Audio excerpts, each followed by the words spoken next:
Hello, welcome back to the Abstract Thinking Podcast. This is the new podcast by Nick McInnis and Matt Legere. What's up? Where we discuss things like philosophy and politics and how they combine in modern times. So, Nick, you want to introduce today's topics? Today we were planning on talking about Hellenism. Yeah. And Hellenistic culture and how it can affect the modern times and how certain parts of it don't affect the modern times anymore. So, ancient Greece, for those of you who are Hellenism. laymen. Layman's terms, and we're talking about ancient Greece, guys, because it's the first thing that came to my mind today, and it was just like, fuck it, to be honest. But, yeah, I love the study of ancient Greece. I did a lot of it as a kid. And one of my did it in freshman year. Yeah, one of my personal favorite people from ancient Greece was Alexander the Great. Yeah. He founded the city of Alexandria. Yep. Beautiful place, by the way. Y'all should all visit if you can. Sound like somebody from the intellectual dark web. It's a beautiful place, by the way, guys. You should definitely go. Invite us. We need to be in it. The IDW is a place for us. I will die happy if we make it to the intellectual dark web. Yeah. Probably won't happen, but well, we need to... a man can dream. A man can dream. That is definitely not a Hellenistic philosophy. Huh. Well, who are the key philosophers that we're talking about here? The major people that we're probably going to talk about today are like Socrates and Aristotle and Plato and Alexander the Great, my personal favorite, because, I mean, I'm a very Alexander the Great-esque person. I guess you could say that. Like, I'm very, like, much into the conquering side of Hellenism. Of course. That's what Alexander the Great's whole side of Hellenism is. Yeah. Well, I was just gonna say that. Like, I wasn't aware that he had a lot of like philosophical ideas. I mean, I like it's not so much ideas; it's like stories, like the Gordian knot and shit like that. Yeah. That are very philosophical ideals behind them. Like, cause most people when they go up to the Gordian knot, they literally just try and untying it, right? Right, and then Alexander the Great's like, nah, you know what? Let's that. slice this thing in half. Aggressive approach. Is that like the idea? Is like just cut your problems. I mean, one of the things I was going to talk about involving Alexander the Great was like how a lot of his philosophies aren't in modern times anymore because you don't see much fucking conquering anymore. Well, no, but in a way you do. U.S. foreign policy in the Middle East, perhaps. I mean, that's not conquering. That's terrorism. That's imperialism, but... Yeah. It's terrorism and imperialism. We could talk about that, I mean... But, like, I'm talking about... What I'm trying to say is, like, our The age of the conqueror is over. Yeah, our era, we are the beginning of the age that isn't conquering. Because look at our founding fathers, for example. Look at people like George Washington. Look at people like Hamilton. Look at people like not even some people that were around the time of our founding fathers too, like Napoleon and shit like that. They were still part of the age of conquerors. Yeah. Look at people like Ulysses S. Grant. Look at people like Robert E. Lee, part of the age of conquerors. Where great strategy is still talked about. It was still brought up in average conversation. We as a society now have gotten to the point where conquering isn't a major thing anymore. I would argue that's not a bad thing. I mean, I think it's just like societal progression taking its course. I'm not saying that it's a bad thing either. I'm just trying to point out the fact. We are how do I put this into not stupid sounding terms? We are like the acolytes of a new age, is what I'm trying to say. Yeah. You know what I'm saying? Yeah. I know entirely what you mean, yeah. We are the people bringing in this new age, this, I guess, age of peace, as one could say. Well, that might be a bad term, because we're fighting 7 or 8 wars right now. Like... But we are trying to usher in this era of peace. Yeah, because what's cool about Trump, actually, which is, I can't believe I'm saying this right now, but he hasn't started a stupid war. Yep. It's like, Matter of fact, he's almost kind of ended one before it started Yeah, with you North Korea. might have kind of had a hand in preventing it, which is like, wow, like you would never expect that from fucking Donald Trump. From the right as a whole, let's be honest here. Yeah. But I mean, or even from like an American president. Like Yeah. Obama was shitty about war. I mean, I criticize Obama hard. it's because he gave free foreign money. policy. That's because he gave free money to Iran, which they then used to make weapons. Well, you could say that. You could also say the fact that he helped the Libyan thing happen. Yep. The Libyan thing. He missed 90% of his targets with his drones. Like, Yep. Yeah, okay. So part of the end of the age of conquering, I think, is the fact that we're changing the way that we do war. Yes. We're just shooting them with like Xbox controllers in like bedrooms. It's like, what? Yeah. I mean, I don't like that. In fact, I had this idea for a debate that we could do, maybe in class, of like somebody arguing for drones being used in the military and somebody arguing for just like putting troops on the ground instead. Yeah. And like against the whole like technological warfare thing. Because I think I'd love to argue against the drones. Because I think the drones are pretty shitty. Like if they're that bad, you need to like figure it out. You got to sort of you want to argue the fact that you need to put humanity back into war, I guess. Well, if you're gonna fight a war, it's gotta matter. Yeah. That's a whole nother conversation. But like, I mean, but we all like drones aren't the first idea of that happening too. If you really think about it, like World War One. Look at World War One, when the machine guns were just beginning to enter warfare. And people still were made it a whole lot easier. Marching out and going out about war like they're still going into field battles. And this guy just pulls out this machine gun and just rails down an entire line of dudes. So you could argue that, like, it's just technological evolution. Yes. But technological evolution always brings a new era of warfare, and it's not the first time it's happened. I mean, look at the moment when we evolved from fighting with swords and spears to the point of us fighting with guns. For the first time. It's not the first time this has happened, Matthew. I think it's taken it too far. Yeah. Some could argue that. But you also have to take into consideration, if you take it to a far enough point, then you're literally taking the humanity out of war. You're taking the death toll out of war. They're not taking the death toll out of war. They're still killing them. Yeah. It's just we have the drones and they don't. Like. Yeah. Well, that's the other thing. You're taking our death toll out It's not an honorable way of warfare at all. Like. I think that's kind of a problem. Not gonna lie. I think it is a problem because you're killing mostly civilians. Yes, if you take the Hellenism out of war, one of the reasons why I want to talk about Hellenism, if you take the Hellenism out of war, if you take that honor out of warfare, then what's the point of war at all? Like you're actually just shooting people for no reason. It's murder. Because they can't shoot back. Yeah, it is murder. There we go. Drone strikes is murder. Put that on a sign. Trying to put your words into more layman's words. Yeah. But it's fucked up, isn't it? Yeah. Like it actually is. Yeah. And it's weird because Hellenism is also the thing that brought about this style of warfare for us. Explain that. Because Hellenism is the philosophy of warfare. Okay. That's what it is. If you really take Hellenism down to its most basic philosophy, it's the philosophy of warfare.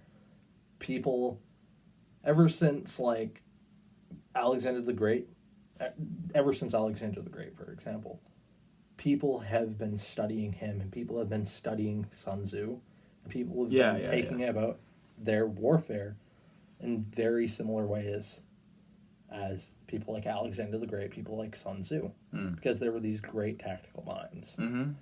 So Hellenism has always sort of had a part in warfare. It has always sort of been the philosophy of warfare. Because if a philosophy like Hellenism can bring about great tacticians like Alexander the Great, like Leonidas, like all these great Greek, not even some of them are Greek, not even some of these Hellenistic tacticians were Greek. Look at Julius Caesar. Look at Troy, for example. The Trojans had some very great Hellenistic tacticians. I can't remember his name for the life of me, which annoys the crap out of me. But I mean, watch the movie Troy. The guy that Achilles fights is Ajax? yeah, no, not Ajax. Not Ajax? The smarter dude that he fights. Yeah. I don't You know who I'm talking. Yeah, I forget though. Yeah. The guy that's actually basically leading Troy and helping his brother. He's the brother to Orlando Bloom's character. What's the prince's name? Who is that? I don't fucking know. I haven't watched Troy in forever. Yeah, I don't know. But yeah, there are so many amazing Hellenistic tacticians. You've got Julius Caesar. You got people like Julius Caesar, and people who followed Julius Caesar like Octavian and Mark Antony.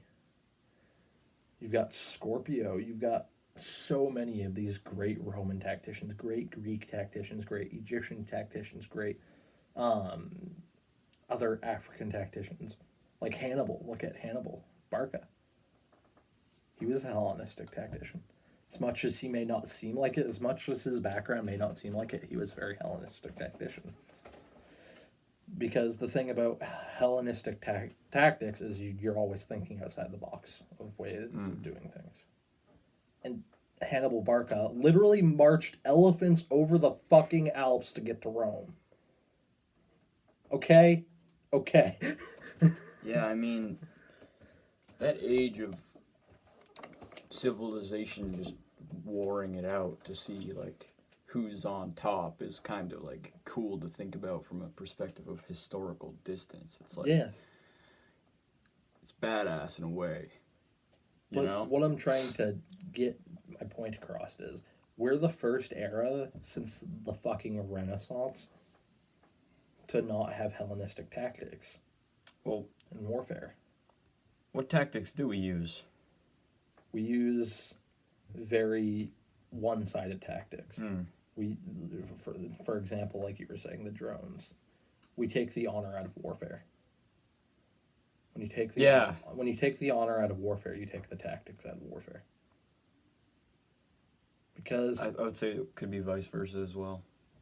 Yes, when you take the tactics out of warfare, you take the honor out of warfare. When science is taken to the point, when the science of warfare is taken to the point where we get things like drones, you take the tactics out of warfare, basically. Because it's too easy. Yes.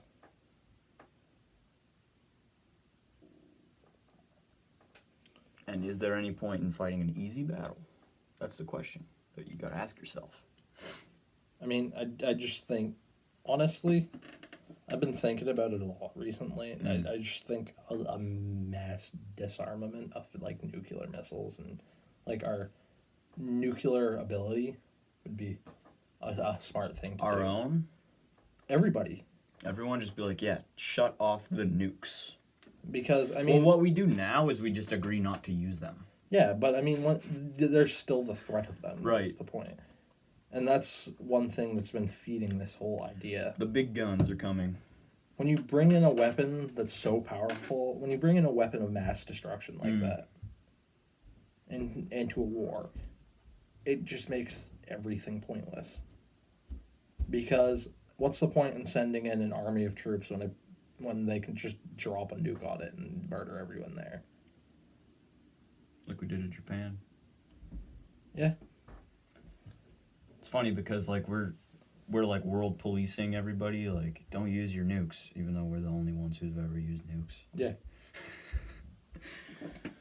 Just fucked up. Because when I was younger, actually, I thought that nuclear weapons were, like, a little bit less powerful than they actually are. Oh, they definitely are very powerful. And I thought that, like, people just use them all the time. Nope. And then I realized, like, oh, we were the only ones who used it. Okay. We used that puts two. things into perspective. We used two. Yeah. The second one was worse. And you can cause fucking mass destruction without even using nuclear weapons. Like, you just shoot a bunch of missiles like we did to North Korea in the Korean War. We wiped out like 16 of their cities. Yep. And then people wonder why they don't like us. Yep. It's fucking stupid. Yeah. I think If anybody wiped out 16 American cities, they would be fucking wiped off the face of the earth. Like, yeah, fucking legitimately. The thing that I just annoys me about the way we go about our warfare nowadays is the fact that it's just so easy to kill so many. I mean, think of it. And, like, the way we go about it is it's like we don't even fucking care if we kill civilians anymore. We don't. It's weird, because honestly, when you're using a drone, like that technology, it dehumanizes it, because you're not there shooting a gun at another human being. You're thousands of miles away. Yeah. In a room, in a safe place, controlling it on a computer. Yeah. So they'll be like, "Oh, oops, we shot the wrong guy," but they don't care. Like, yeah. I mean, and as stupid as it sounds, things like war need to be fair. I don't think that sounds stupid. I think it'd be stupid to say that, like, oh, it's okay if it's unfair if it's us being unfair. That sounds stupid to me. And that's how we go about war nowadays. There's something about being the most powerful country in the world. Something about that Definitely. That makes you think that you can do whatever you want. I mean, I just think total war shouldn't be a thing. And literally the definition of total war. All total war is when you take war past the point, it's soldiers against soldiers fighting each other in battle. It's taking it to the point where you're marching into cities and you're not only killing the able-bodied, you're killing the women, the children, the elderly, the disabled. You're just killing everyone. And that's all we do nowadays. Yep. Everything we do in war has become total war. I think we need to bring the Hellenism of war. We need to bring the philosophy of war back into war, or else the human race is going to die. Honestly.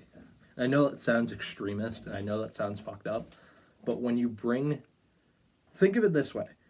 If we wipe out, which we're going to, if we keep on going about war the way we do, if we wipe out all of the non-nuclear capable countries on the planet and just us, Russia, China, Britain, all the nuclear capable countries left, we're just gonna nuke each other into fucking oblivion. Yeah. Or we're gonna all agree on a ceasefire until one of us gets the ability to stop nuclear bombs, and then we're just gonna nuke the fuck out of everyone else. Because, you're gonna shoot a nuke at me? Well, too bad. I'm gonna shoot the fucking thing down and shoot a nuke at you.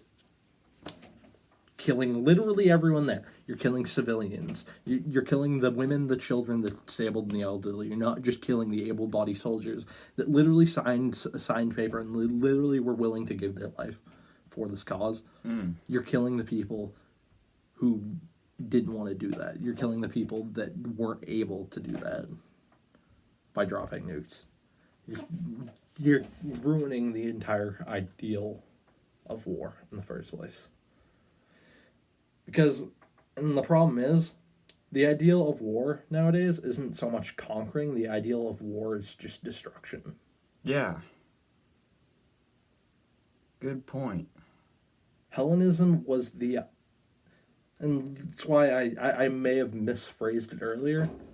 Let me rephrase what I said earlier on Hellenism being the philosophy of war. No, that's not true. Hellenism is the philosophy of conquering. Okay, yeah. And that's something that people literally, ever since over the past, just 70 years, 80 years, since we've had nuclear capabilities, we have lost the idea of conquering. We've just had the idea of mass destruction and warfare. That's what warfare is to us now. It's mass destruction. It's not conquering anymore. I mean, even look at it in a political standpoint. And I'm not trying to sound racist here, but look at the way certain people on the left take just wanting to bring in massive amounts of people and not as able countries as ours into our country. When we can't, when we're $20 trillion in debt and we can't support ourselves now, and we want to bring in more people. That's one of the major side effects of us losing the idea of conquering and gaining the idea of mass destruction. We need to bring Hellenism back. I feel like I'm the only one talking. Well, you are, but I feel like you may have just discredited your point to leftists, but gave more credit to your point to right-wingers. No. When you added the immigration part.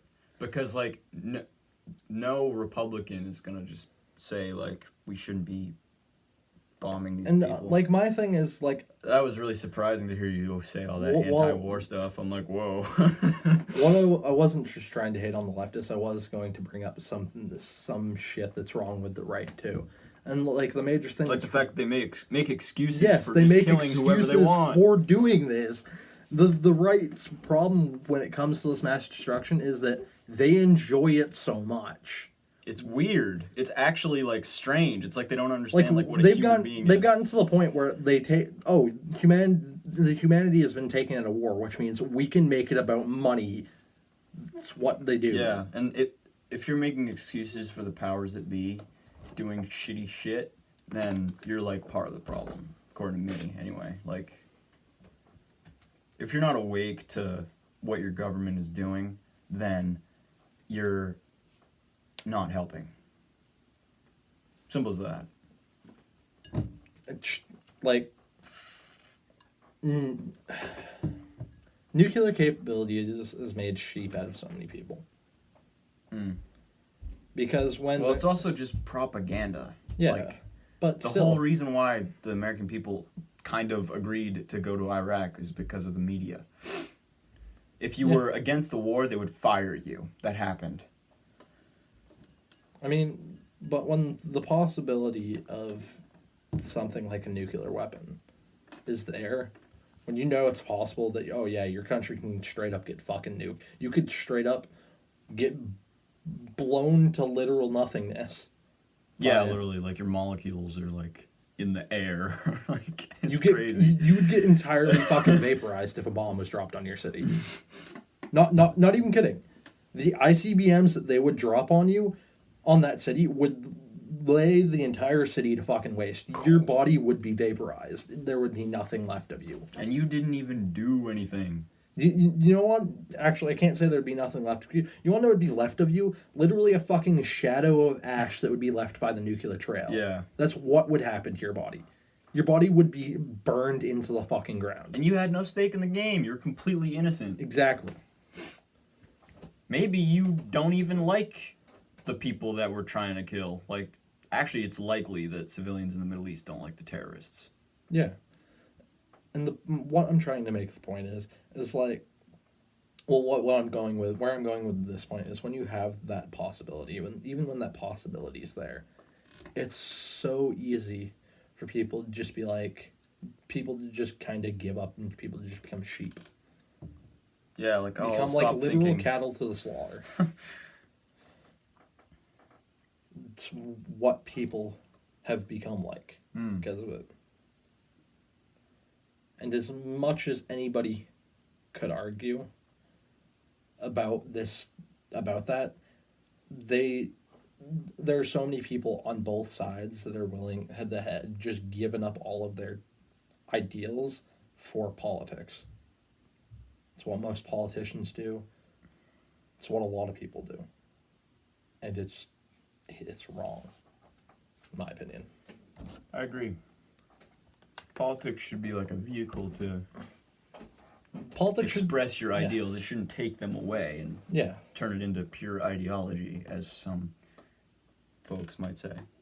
Politics should, as you were going about saying, politics should be a vehicle to help better a society, not to degrade it. Not control it. Yeah, or control it. But controlling it is degrading it.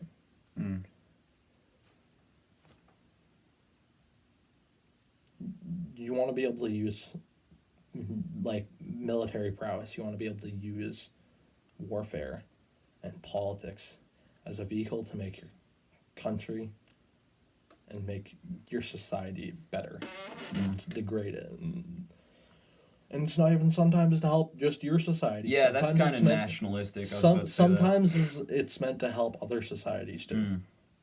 And I know that's kind of counterpointing what I was saying about the immigrants earlier, and that was just an example. I'm not saying I'm against immigration or anything. I mean, I don't exactly agree You're with definitely less for immigration than me. But... Yeah, I wouldn't say I'm for immigration as much as Matthew here, but like I was saying, that military prowess and that political prowess that and just ability to help, it's supposed to give you the ability to help. It doesn't have to be only your society. It could be other societies. I mean, look what we did with the Koreans in the Korean War.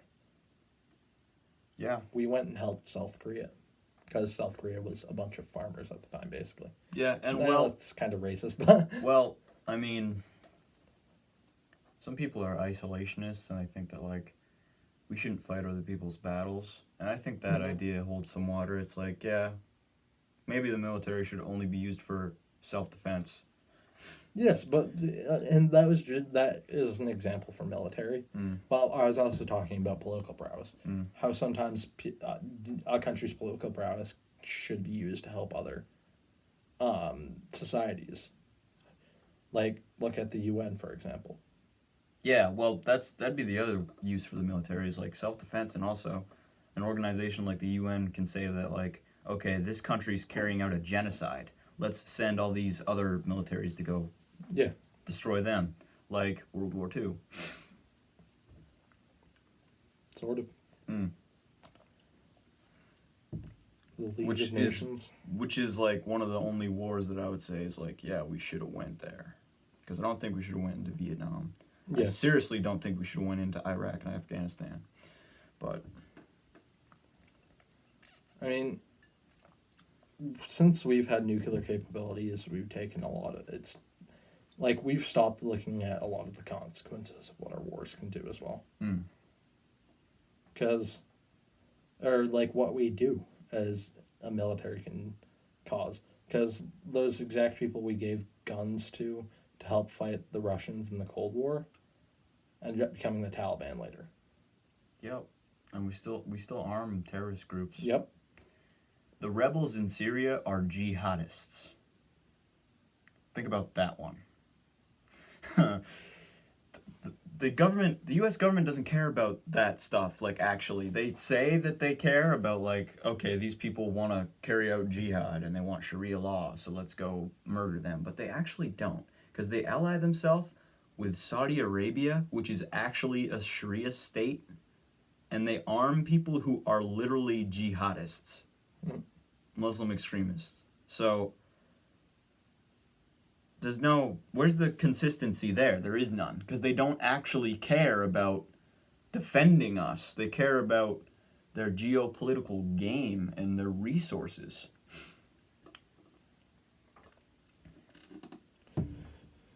There's just so many problems with the way the lack of Hellenism in our society has affected the way we do things as a society. Yeah. Hellenism is like chivalry. You want to keep the honor in society. That's what I was trying to point out in the beginning. If you keep the honor in conquering, if you keep the honor in society, then you keep the idealism and the philosophy in society.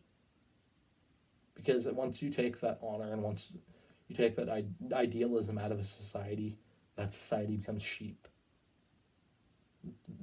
We would literally become like cattle. And I think a lot of people, if they really thought about it, would agree with me. Yeah. Especially in the intellectual dark web. Honestly, I believe Jordan Peterson would agree with me in a lot of ways. Yeah, no, Jordan Peterson is actually kind of anti-war. Joe Rogan is definitely. Well, I'm not even saying be anti-war. I'm saying the only person who might disagree or like have this conversation in more of like a making excuses for the U.S. foreign policy way would be Sam Harris, funnily enough, because he's kind of on that edge of neoliberalism. yeah. I mean, same thing with Christopher Hitchens, which is weird. Why are these atheists for war? I don't get it.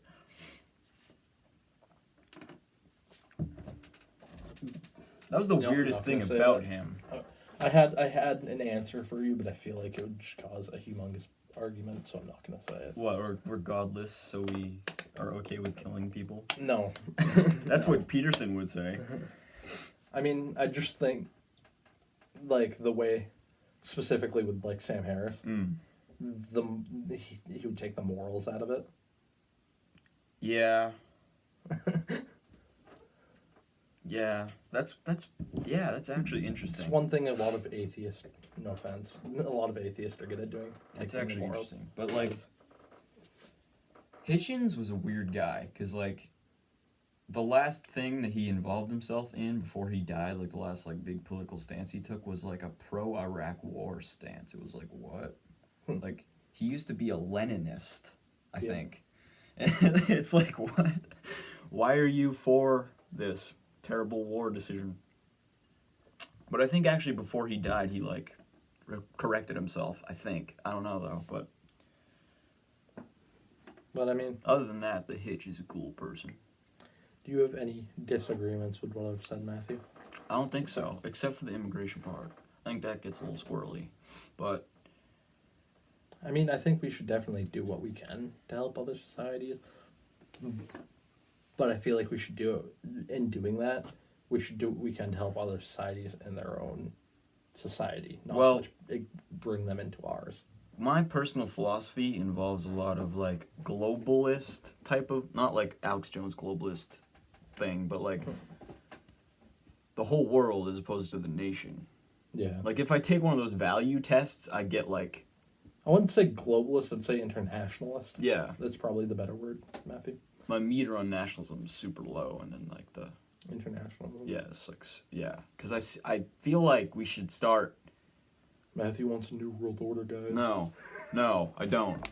I feel like we should start thinking about the human race as one people. Yeah. Right, and eliminate all of the nationalistic bullshit, which would also mean fixing the Middle East up. You know. Yeah. Because they're probably the worst at that. Yeah, and like I was saying, what my point is with immigration, my personal belief when it comes to immigration is that the way our society that is in, I mean, it's not exactly in the greatest place right now, but it's better than most. Is what I'm trying to get through.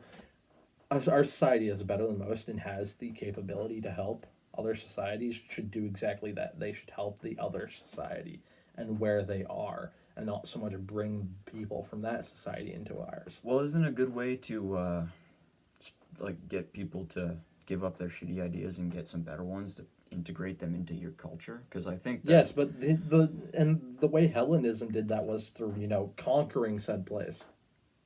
I wouldn't be for this, because that involves fighting the wars, and I think we should just end the wars. And I mean, it doesn't even have... Conquering doesn't exactly have to breed warfare, though. Conquering can just be like, oh, these two societies merge. That'd be cool. If the whole world merged in a way. That'd like be cool. Poland and Lithuania did a while back. By a while back, I mean like hundreds of years ago. Yeah.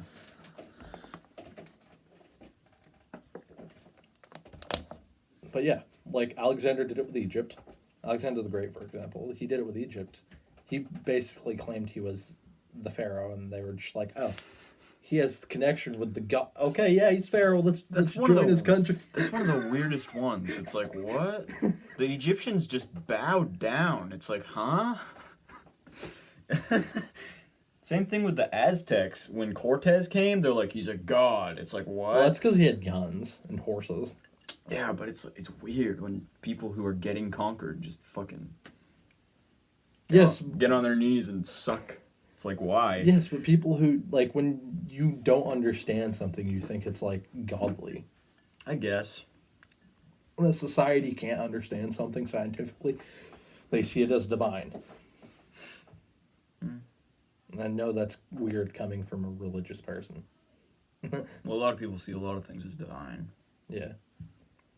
But what are some of the, like you said, honor, but like what are some of the other like Hellenistic ideals that you think we should integrate into, or like reintegrate into Like a re-hint. Western culture, let's say?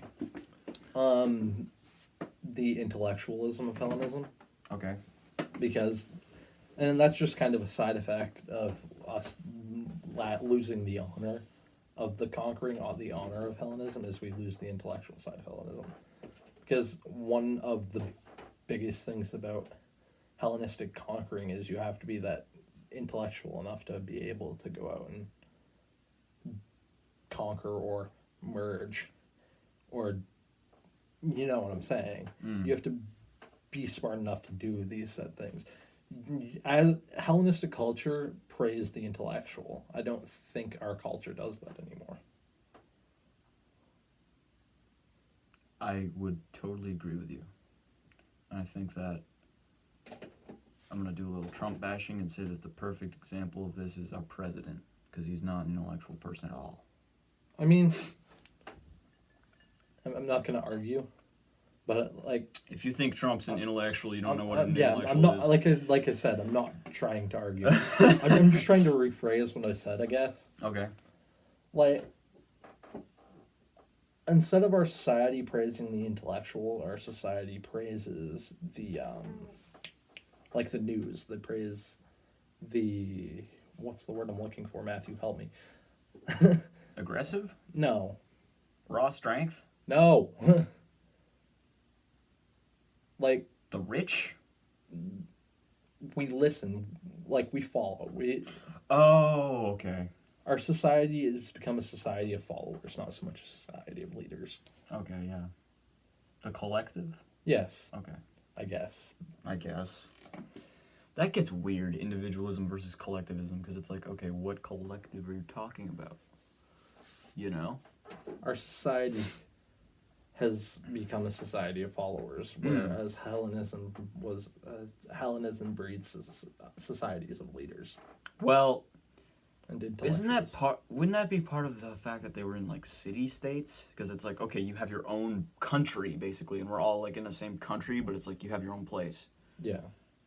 We're all leaders. You're on your own economy. We're all leaders together. Just one of the reasons. Do you think we should do more of like state government? I think with bigger countries, sometimes bigger government can be better. Not too big, you know what I'm saying? Yeah, because if you say, oh, I'm for big government, the right will be like, what? Like, what the fuck are you talking about, Nick? I'm not for like communism, guys. Like, I swear. Trust me, I bash on him enough as it is. For the record, I'm not a communist either. I know, I just joke about it. Yeah. You are you can be pretty socialist at times, though. Matthew. Yeah, granted. If I take a test, like one of those, like, that one that gives you a flag, without putting in any neutral answers, I get socialism as one of my values, which is okay with me, I guess. Okay with me, I guess. But, like, I think if you're looking at a government, like, or not so much government, if you're looking at a country like the size of the U.S., like the size of Russia, sometimes a medium-sized government is needed. Okay, yeah. You don't want city-states and a government that big. I would agree. Because when you get a country that's that big, if you have things like city-states, if you have things like non-federal run government, then you get so much infighting that the country just falls apart on itself. Civil War. Yeah, well, kind of. I mean, look, Alexander the Great. I'm going to go back to Alexander the Great. Love the man. One of my favorite conquerors ever. I'm going to go back to Alexander the Great. Alexander the Great died at the age of 32, right? Yeah. And by that time, he had conquered, like, all of Egypt, all of Persia, and, like, half of India, and farther into, and then, like, even a bit into China and places like that. Super successful guy. He conquered basically the entire fucking Middle East. Yeah. And then a little bit farther into Asia. and was conquering, like, he conquered the top of the Middle East, didn't go really south that much till, like, later in his life when he planned on conquering it, but then he died of malaria. At least that's what historians think. But after he died at the age of 32, of some people think it's poisoning, some people think it's malaria, some people think it's just he died of old age, even though he died at 32. Right. But after he died, his, like, 3 major generals that he had kind of divvied up Greece, or not Greece, Macedon, and then just so much infighting caused the collapse of his entire empire that he'd built. Which is just tragic. It's Yeah. like, you guys fucked everything up. Basically, when you take a government, when you get a country that big, you can't have small government, because it just, the infighting tears it apart. Yeah. Okay. So what do you mean by intellectualism then? Or like society of leaders? Just free thinking? Not like the philosophy of free thinking, but like thinking for yourself? Yeah, Yeah. basically. Because our society nowadays puts so much groups together, it takes the individualism out of everybody. True. I mean, Well, we're tribalistic creatures. Yeah. That's what it is. Look at our two-party system. It's evolutionary psychology when you look at the two-party system, and people who, like your dad, who's like, whatever Trump says, I agree. He's not so much like that anymore. Okay, good.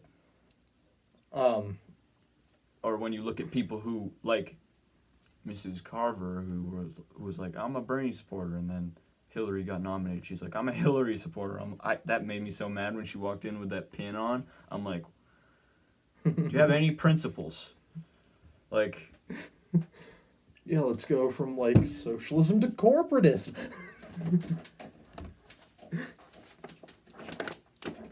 Two basically total opposites.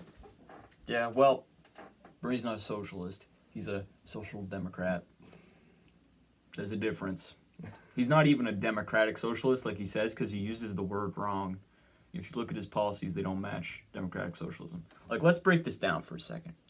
Social democracy is capitalism that views socialism as more of a continuum than a absolute, that integrates more public policy into the economics of the government.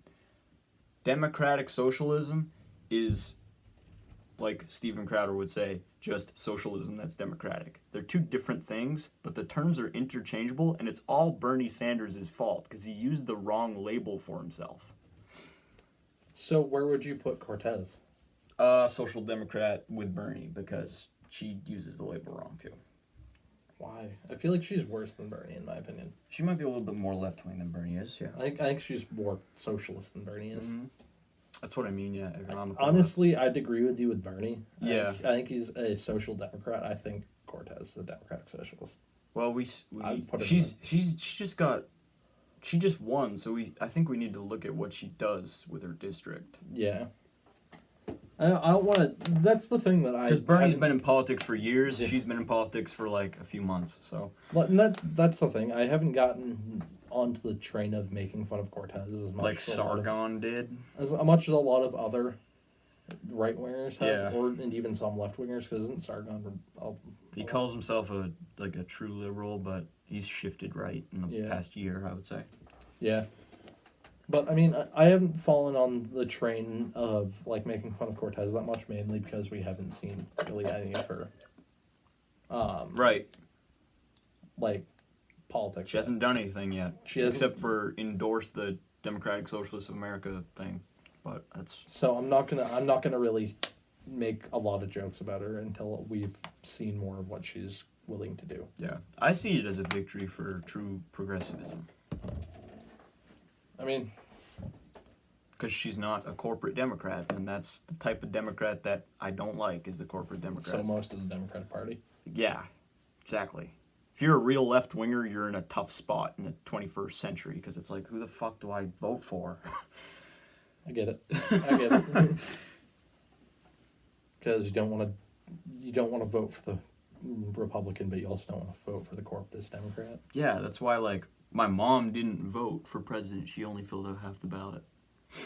Go vote for Gary Johnson. Or no. Well, Rogan voted for Johnson. I'm kidding about that. Please don't ever vote for Johnson. Yeah, he's kind of A dumbass. Yeah. No offense, but like. What is Aleppo, huh? That was such a facepalm moment. It's like, dude, you had the perfect opportunity to explain your anti-war position on television, and you fucking fucked it up. Like, honestly. Can I ask you a question, Matthew? Yeah. This is completely off the topic. Now that we shifted. Yeah, since we're shifting off of Hellenism. Because we can talk about multiple things in the same Yes. episode, but the title will still be like Hellenism, Honorable Warfare, or something like that. So. Who was your favorite Republican candidate? Rand Paul. Why? Because he's a libertarian. Fair enough. Yeah. How about like any of the four like big ones? By that I mean like Ted Cruz, Donald Trump, Ben Carson, and Marco Rubio. Yeah, Marco Rubio. I actually think Ted Cruz is more evil than Trump, so definitely not him. See, I kind of liked Rubio, and I kind of liked Carson. Ben Carson was just a fucking total idiot. I mean, I think he was better than most of them, though. He thought that the people built the pyramids to store grain. Yeah, he did say some dumb shit. I'm not arguing with you, but He also said something else that was really stupid. You also get to think. Look at the president. Look at the person who actually won the Republican candidacy. Donald Trump. And look at some of the shit he said. Yeah, well, if I knew what I know now about how Trump is going, honestly, I might say Trump is my favorite of the four. Yes, but I mean, like, before we knew what Trump was going to do. I'd probably go Rubio. Yeah. Because he seemed like the most rational of the four in the primaries. But I mean, Ben Shapiro liked Carson a lot. Crowder liked Ted Cruz. Didn't Rubin like Rubio too? I don't know. Dave Rubin was in a weird spot 2 years ago. So yeah. Didn't he just leave TYT by the time the election was happening? I have no idea. When did he leave them? I have no idea. Dave Rubin is a weird person. Yeah. People on the left are arguing about whether or not he changed his political stance for money. Probably. Because Anna, who was like his friend who worked with him at TYT, said that he was more of like a careerist, and he was asking for a 6-figure salary for a 30-minute-a-week show. And Cenk was like, no, I'm not paying you that much for that.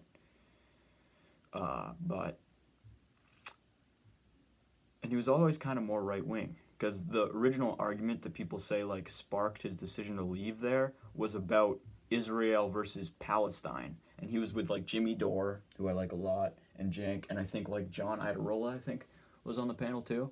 And they were talking about Israel and Palestine, and he had like a heated argument with Cenk and Jimmy about it. And then that was like the straw that broke the camel's back, people say, that made him want to leave, because he was more like pro-Israel than them. Yep. Which I would say is the wrong position to take. But why? I want to hear your point. Oh, we could talk about this, but I'm kind of rusty. You know who Abby Martin is? I think so. She was on like RT America. She went on Joe Rogan like 3 or 4 times, I think. Talking about the Palestine thing. Okay, which one of the major political, and some actually no, not even major. Which of the major and the minor political people hasn't been on Joe Rogan like 4 or 5 times? Contra. Fair enough. Get Natalie on Rogan, please. We need her so she can explain to him that not all trans people are fucking lunatics. Like, I mean, I enjoy Rogan, the way Rogan talks about trans. Well, I like it because he's not a transphobe. Yeah. You know? Yep. He's also not a TERF. Like, one of those people who says that, like, oh, these are just predatory men who are invading women's spaces and all that bullshit. I hate TERFs more than I hate right-wingers who talk about trans people because, like, at least Ben Shapiro is sympathetic, and he says that, like, you need to get the treatment you need for your mental disorder. Yeah. TERFs are just like, no, you're just a fucking... Like, they treat trans women like scum, basically. Like, I hate TERFs. Yeah. I mean, I kind of have a mix between... I feel like I kind of have a mix between Joe Rogan and Ben Shapiro's view on transgenders. Okay. We can have this conversation, too, if you want. I was thinking about we have this conversation frequently. Do we, though? Pretty... I kind of keep my mouth shut, though. Like, yeah, I mean, I usually talk about what I think on it, and you never say anything. I always think about this one time in the hallway. You stopped me. You were saying, like, you were asking me a question about, like,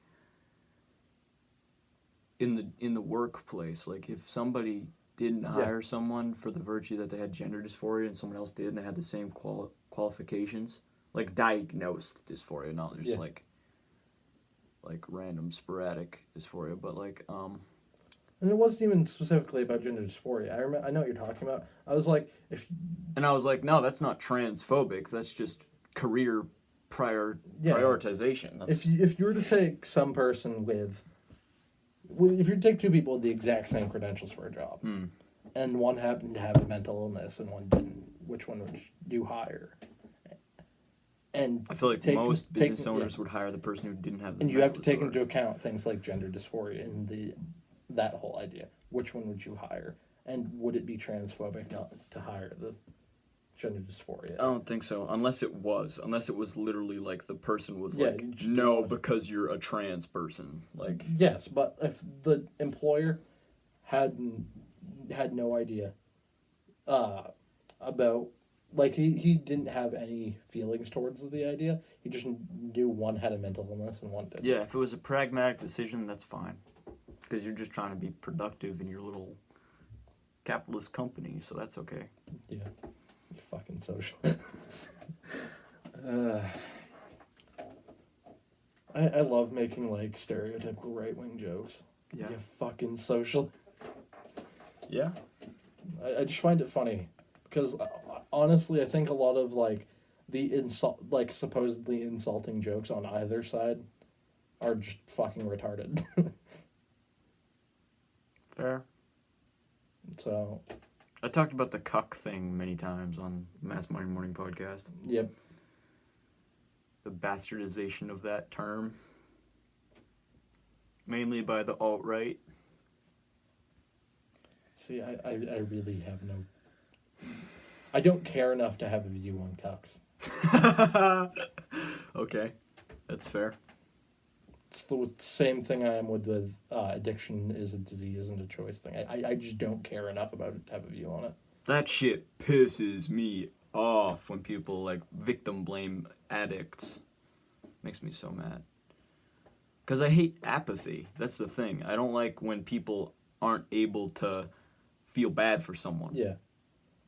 I mean, the way I'd try to think about it is, like, would you blame a hot chick that got raped? Would you blame her for her getting raped mainly because she was hot?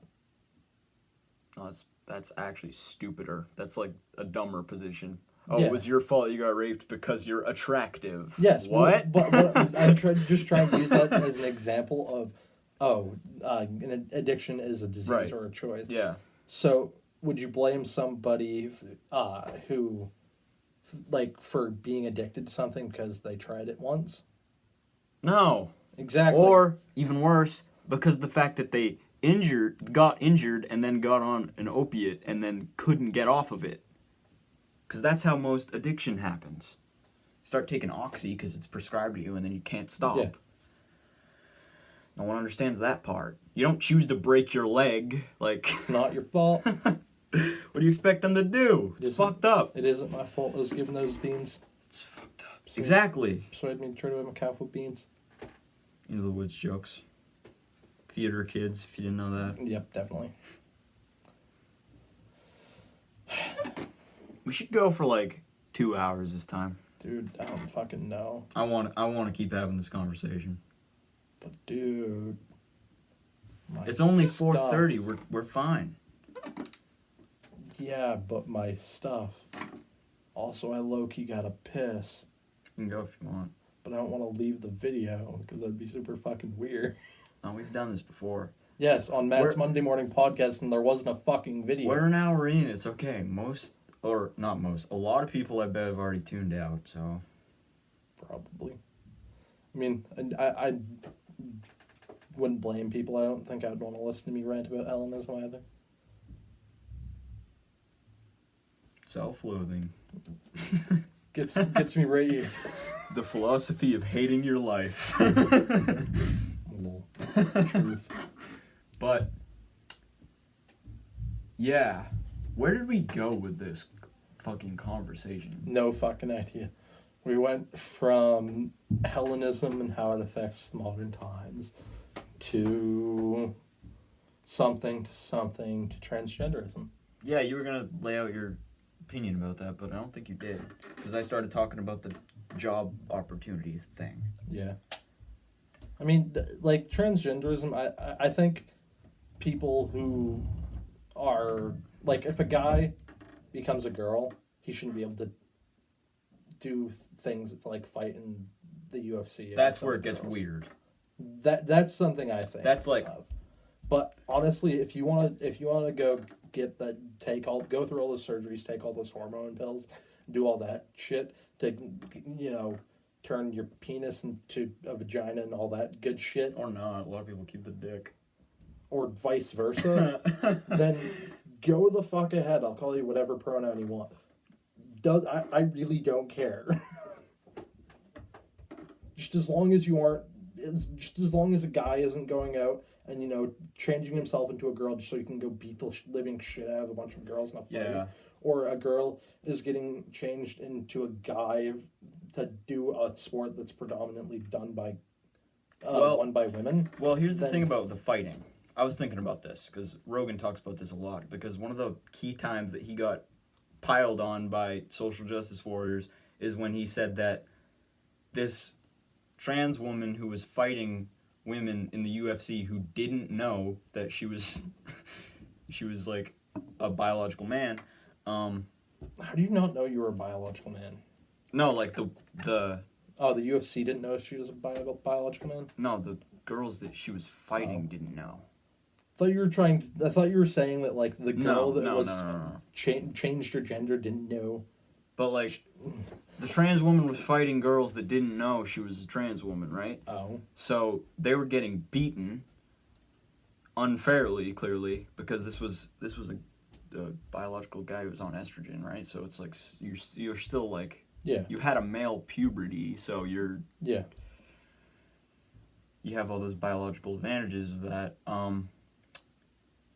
Physical, like, fighting wise, but he was saying, like, hold on, that's fucked up, and then all these people were like, you're a transphobe, and he's like, no, I'm not, I'm just saying, like, this is fucked up, like, this is a biological guy beating up girls who don't know that. So I was thinking about that, and I was like, well, it's kind of fucked up to say that just because somebody's trans, which is something that, like, to a certain level you don't choose, can't do what they love doing. So I was thinking, like, the solution is you just either make a trans league in MMA, yeah, or you make sure that the only people that the trans woman is fighting knows that, because, like, what actually happened was, like, one of them got beaten by a biological woman, or a cis woman, let's say, so I don't get fucking SJW murdered on the internet. The cis lady won, so it's like, it's not impossible, so, like, she also knew that she was fighting a trans woman, so that's the solution to the issue. You just inform them so that they can decline the fight if they don't want to fight. Make sure it's an informed fight. Yeah, but the other side of it is weird too, because, like, if you're a woman who's taking exogenous testosterone, you might have more testosterone than a guy who just has it naturally. So that's like, what do you do about trans men fighting? I mean, I think that's kind of weird too, because doesn't estrogen have a natural thing where it makes your bones stronger too? Well, it retains bone density. So. Yeah. So what it actually does is it makes your bones strong. And what you're doing when you're fighting MMA is you're basically throwing bones at each other. Yeah. So. Because like, don't women have like naturally weaker bones? Not trying to sound. Yeah, but the sexist. the estrogen keeps the bones stronger so that they can do childbirth. Yeah, that's what estrogen does. Yeah. Women just naturally have weaker bones than guys. Not trying to sound so sexist. when you are a biological man and you take exogenous estrogen, you might have more bone density. Yeah. Than just a regular guy. Yeah. Or a regular girl. So that's the tough part. And then the girl that has a bunch of testosterone running through her, I don't know, should be able to gain muscle mass quicker, I'd think, than. Yeah, well, I think a lot of the natural. In Texas, this happened, and they were saying that he wasn't allowed to fight cis men. And Rogan was like, "That's kind of fucked up, actually, because like you shouldn't just say no to them." I mean, but if they're getting a lot of testosterone, like if they're getting more testosterone put into them than the average man, they are going to be able to grow muscle significantly quicker than the average man. Yeah, because here's the weird part. You're not allowed to take testosterone if you're just a cis dude fighting. Yeah. If you're taking steroids, you get disqualified. Yeah. So, yeah, so I think they should make a trans MMA league. The only issue with that, and the only reason why they probably haven't done that, is because like most of the people who are interested in MMA are just like cis dudes who are beefcakes, and they probably are transphobic, honestly. So there's probably not a market for trans MMA. I wouldn't just fighting. say that. I would also think like a lot of martial artists watch MMA too. It's like beefcakes and martial art. Well, yeah, I'm not just smearing people who do martial arts, but yeah, I'm just saying like there might not be a market for that. Yeah, which is why capitalism is bad, because markets just dictate the society when you have the fucking socialist. But you know what I mean? So like, why don't we just inform them so the competitors know? Yeah, and I think that's a good idea. Like, so you can decline the fight if you don't want to fight somebody who's on hormones. Yeah. I mean, I definitely think there would be guys out there that would be up for the challenge too. I mean, look at people. And girls. Yeah. Look at people like Conor McGregor, and as a guy example, or like, I want to say it's Haley Holtz is the chick female fighter. Who's the chick that beat Ronda Rousey? Who's the first chick that beat Amanda Ronda? Nunes, right? Yeah. No, she was the second one. It was the first one. I don't know. Holly Holm? Yeah. Yeah. Holly Holmes. I definitely feel like she would be one of the girls that would be up for the challenge. Mainly because, or like Ronda Rousey, for example. Yeah. There'd be a lot of very competitive people out there that'd be up for that challenge, wanting to take on somebody like that. I don't know the name of the girl who beat the trans girl, but yeah, it happened because of superior technique. I think we should end this. I don't think so. Oh, fine. I'm going to take a piss then. Okay. Fuck it. So. Now he's just going to talk about a bunch of socialist policy, I guarantee it. Let's endorse Stalinism now.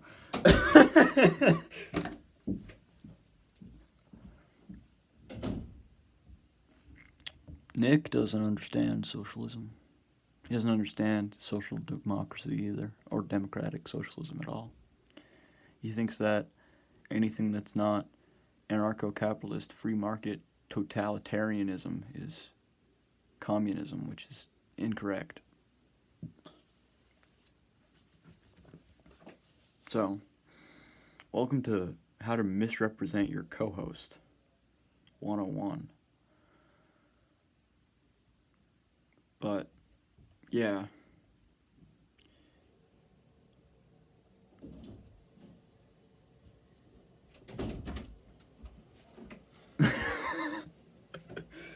I was just talking to the viewers about how you don't understand socialism, Nick. Fuck you. I mean, I make jokes about it. I'm not trying to. Honestly, I'm willing to admit I don't probably have the best understanding of communism and socialism. Well, I probably don't either, because I've never read the Marx Engels reader. But so I mean, I feel like I have enough understanding of it to realize that, to realize that you disagree with it. Yeah, to realize that I disagree with it, and to think that communism is a worse alternative to capitalism. Yeah, And socialism is a worse alternative to capitalism. Well, if you look at all the deaths under the USSR, it's kind of fucking staggering. So yeah, I can definitely understand that position. I probably agree with you that communism is less than capitalism. But I mean, I don't like current U.S. economics. So I don't like all the corporatist, capitalist, crony capitalism bullshit. Yeah. So I think we need to go a little left. I feel like it would be interesting to bring up Hellenism and economics. I was about to ask you, like, is there any other things under the Hellenism umbrella that we need to cover before we just, like, rant more? Hellenism and economics is like... Capitalism is an economics of trade, right? It's the economics of trade. Hellenism economics is like the economics of conquering. Which is... You take more places, you get more money. You get more money through making them pay taxes or taxes. Shit like that. So it's not ANCAP.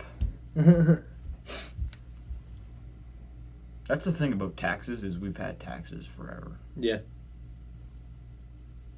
Some extremist libertarians will say that, like, no, we need to abolish the tax code. It's like, what? Why? I feel like taxes are needed to run a society. Yeah, I agree. I would agree with that, but I would also agree with the principle, almost, like the intellectual idea. I don't want to sound like Dave Rubin here, but the thought of that threatening people with violence if they don't give you part of their income is a little fucked up. It's exactly what communism does. I agree, but it's also just what we do as a society. Yeah. Taxes. And I mean, it's something to think about. I think, like, I'm a person that thinks we need taxes, but I'm also a person that thinks that taxes just should remain lower.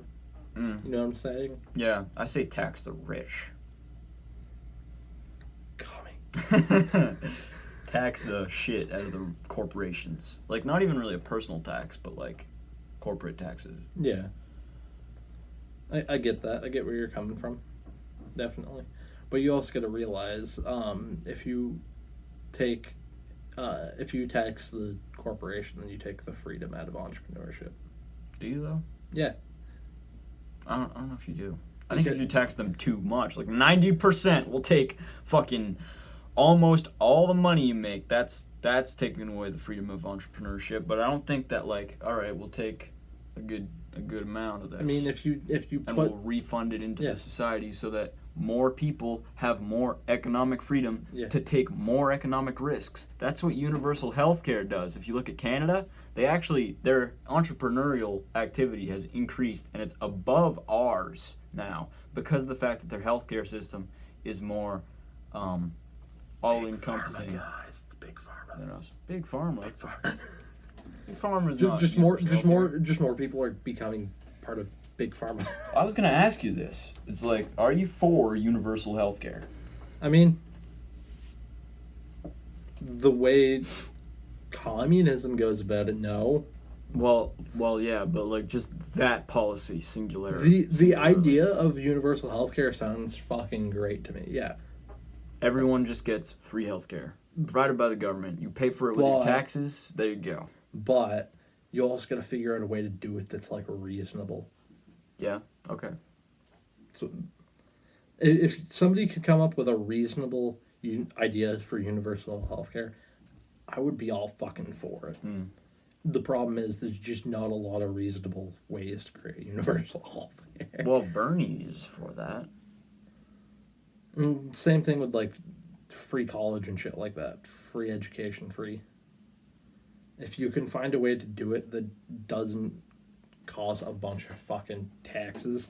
Well, we can also change the funding that we like federal funding. Like we Yeah. can be like, okay, we're spending way too much on the military. Let's reel that in. Yeah. Repurpose that into the education system and keeping people alive. I think that's a good idea. I mean, that's also, but you also got to think that's taking it out of the corporatism of secondary schooling and shit like that. What do you mean? It's taking the capitalism out of secondary schooling. So? Socialism. So? No, I mean, I'm joking. they what I hate is when people say like, okay, how the fuck are we gonna pay for free college? But then they don't ask how are we gonna pay for all these bombs we're dropping. Yeah. Like if you actually look at the numbers, it's staggering how much money we spend on warfare. I mean, my thing is with universal healthcare is that, or universal paid, like free healthcare, universal free college, shit like that, is we're already $20 trillion in debt. Do we want to keep on adding big funding possibilities to our economy when we're already $20 trillion in debt? I think we should figure out a way to pay off some of our debt before we start trying to do things like universal healthcare, universal education, universal. If we were in charge as like a joint presidency, I would say like, Nick, you take control of the debt reduction, and I'll spend the money, you like manage it. I manage the money. Yeah. You spend it the way you And I want. think it would work if you had like a more right winger who is like, all right, we gotta be pragmatic and shit and realistic with our funding and be like fiscally conservative, and then you had like a left winger who's like, with the money we have, this is what we're doing with it. Yeah. It would work. I mean, I definitely think if we take, like, I'm just gonna try to give a basic example. Like, if we were to take a little bit of money out of our military, make corporations pay a little bit higher taxes, take a little bit more money away from what we give to our politicians, and we tax the civilian like 1 or 2% more, we could figure out a way to reset our economy so we could start paying off the debt. And then after we'd start significantly dropping some of that debt, then we could start being like, oh, we have this extra like $10 billion here. Hey, why don't we get universal health care for a couple of years? Why don't we give these people better scholarships? Why don't we bring some more people and give them better housing? Shit sounds like a good idea to me. Yeah. Just as long as we're able to keep the economy running.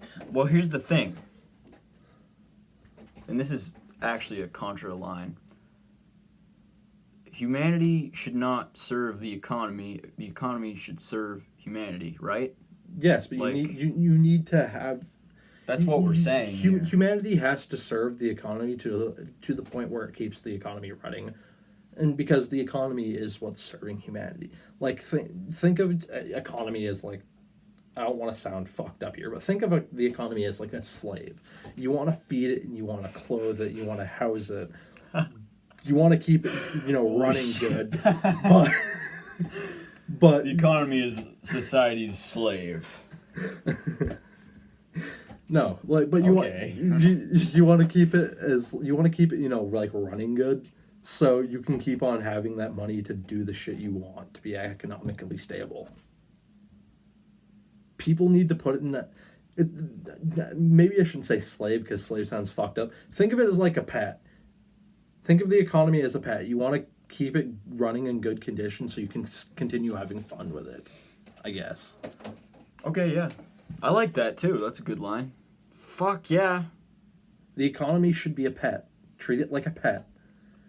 Don't get me wrong. A lot of the socialists, a lot of things that socialists want to do, a lot of their policy, the problem with it is the fact that our economy just could not sustain it right now. That's what I'm trying. That's why I argue with socialism.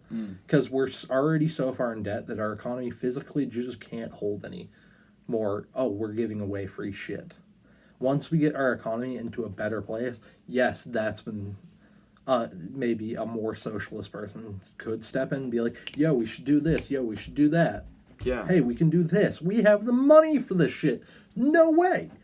But you can't take that too far. So when it comes down to it, guys, basically, these are good ideas. These things that Bernie Sanders and Cortez and I and Jimmy Dore argue for.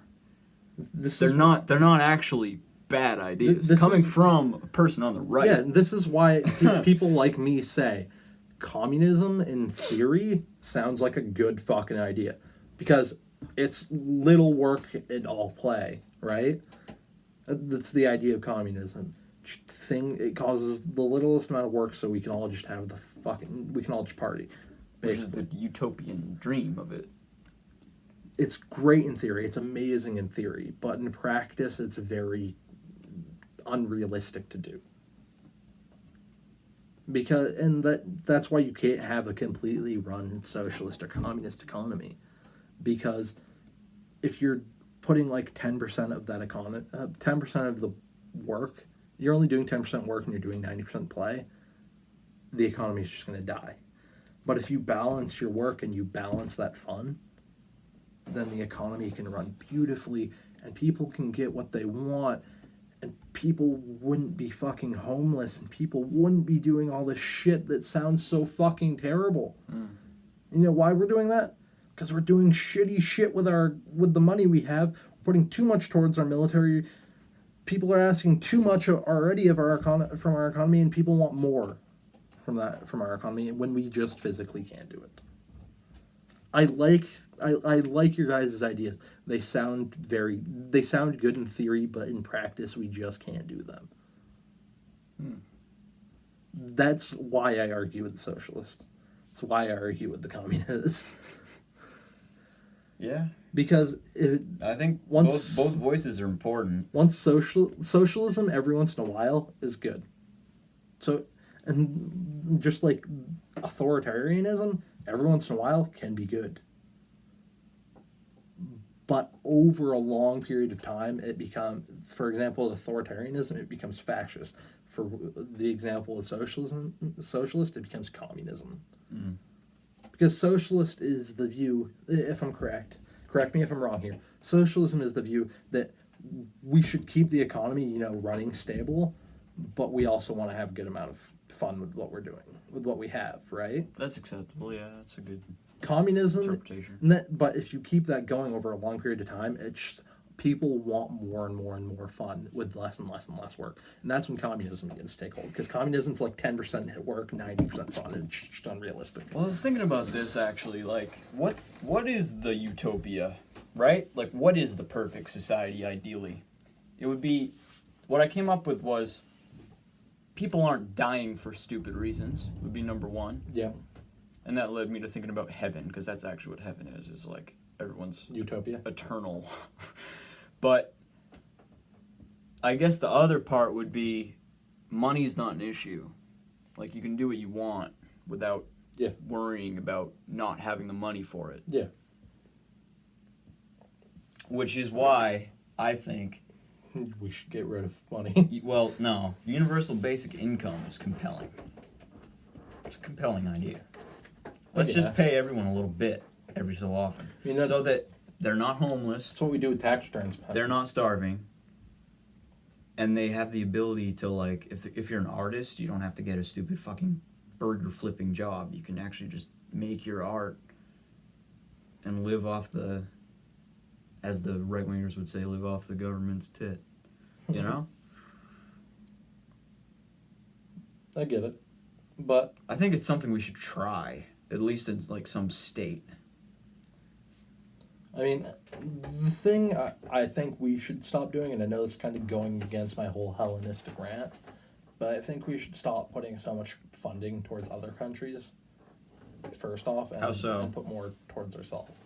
Like maybe pull some of our military funding out of Syria, stop sending so many people to Syria.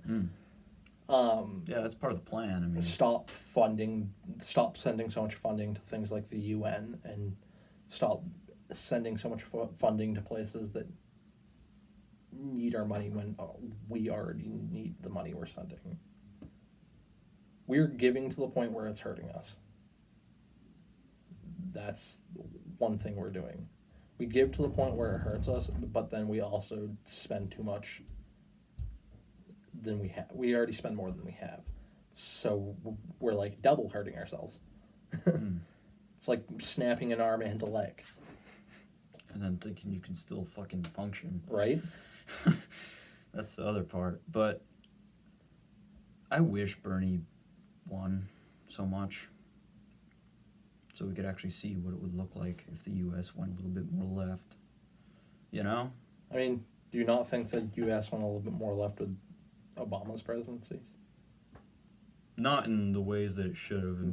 It became a lot more corporatist. Yeah, because Obama was... Okay, let's talk about Obama. Kyle Kulinski from Secular Talk made like a report card video of Obama. He gave him like a C, I think. Like, I wouldn't agree. If you're a real progressive, Obama would be a severe disappointment to you. Because everything he said he was doing in his campaign, he kind of lied. Number one, he said he was going to protect whistleblowers, and then he proceeded to torture Chelsea Manning in prison, and he didn't pardon Edward Snowden, okay? Number two, he didn't end the wars, he escalated the wars. He escalated all of Bush's shitty foreign policy, also all of Bush's shitty domestic policy with the NSA and all of that bullshit, right? He was actually anti-immigration. He deported more people than Trump did. Am I wrong about that? Right now, I think, yeah, over his 8 years, he's deported more than Trump has. You dropped more bombs, you deported more fucking people. He didn't acknowledge the Armenian genocide, which is another thing that he said he was going to do. He did nothing involving North Korea. Yeah, he just treated North Korea like a joke instead of like a real issue. I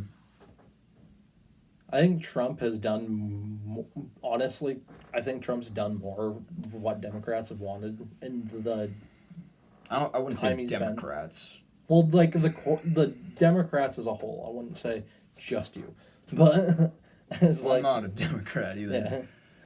Or he's done a lot more what the left has asked than of Obama than Obama did. Maybe we got to see though. We still got 2 years. Because I mean, honestly, yes, Trump may have put more money into the military, which I do disagree with, but he also he stopped a war from happening with North Korea. Well, he had a hand in it. A lot of it was Moon, the president of South Korea, though. Yeah. I mean, but Trump definitely helped. Well, let's be honest here. The whole Nobel Peace Prize thing right now is a joke. Because Obama got one, Obama also had a kill list. And Jimmy Dore makes this point. He's like, okay, do you put those two things next to each other? Your fucking Peace Prize and your kill list? Like, what do you do with those two things? Like, it's fucked up. It's hypocritical. So, if Trump actually got a Peace Prize, it doesn't matter. Like, that's not a defense of Trump, because the Peace Prizes is a fucking joke at this point. Anyone can get one. There's a lot of shit that I think Trump has done that the Democratic Party as a whole has wanted more than Obama has. And they still praise Obama for what he did. I don't know about... When he's sort of like... I don't know about that. Like I feel like Trump isn't really doing that much. I mean... Overall, he's not really doing that much. He's kind of just sitting there. Honestly, I think his foreign policies has been way better than Obama's so far. Even though he hasn't stopped anything. Like, he hasn't reeled anything back. Yes, but he's made sure something hasn't started. But he's still continuing the war. So I would argue that it's probably not that different.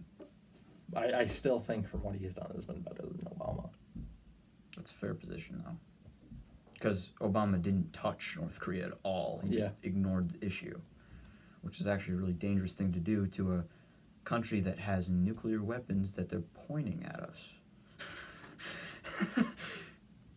You can't just be like, oh yeah, whatever, to that. No matter who you are. I mean...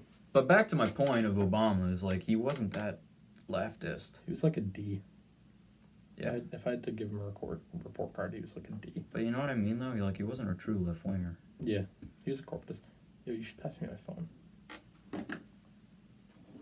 Real bro over here.